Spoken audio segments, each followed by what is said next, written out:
How to make sauerkraut. Sauerkraut has been a staple fermented food across many cultures for thousands of years. This guide will show you how to make affordable, safe, and delicious sauerkraut from your own kitchen. You will need jars or containers, a head of cabbage, a chef's knife or a food processor, a cutting board, distilled water, and salt.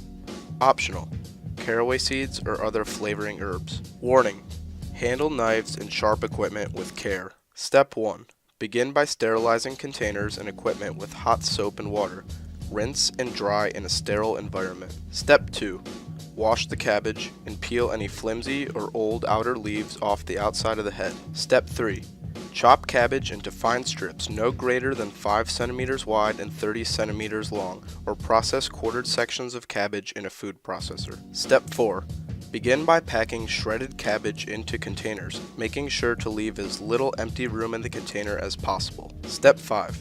Once the container is packed full, pour 75 milliliters of salt for every head of cabbage that has been pressed into the containers. Step 6. Pour distilled water over the salted and pressed cabbage until the water line covers all of the exposed cabbage. Step 7. Evenly distribute flavoring elements or herbs to the containers. Step 8. Seal the containers and gently mix the salt water and cabbage in the container until there is no residual salt in the mixture. Step 9. Place the containers in a dark environment between 55 to 80 degrees Fahrenheit for 2 weeks. Note: once the cabbage has been sitting for 2 weeks, the color should change from a light green to a light and pale yellow or white. Bubbles from fermenting should also be present in the mixture. Step 10. After the cabbage has been sitting for 2 weeks, move containers to the back of a refrigerator and let them sit. Note: cooling the sauerkraut will slow fermentation, but prevent molding. If a mold appears, simply dispose of the moldy part of the container.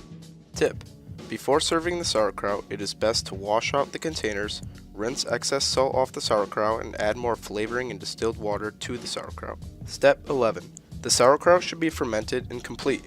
Serve as a condiment or ingredient in your favorite dish and enjoy. Tip: sauerkraut has a very long shelf life, grows its own bacterial cultures, and has little to no calories.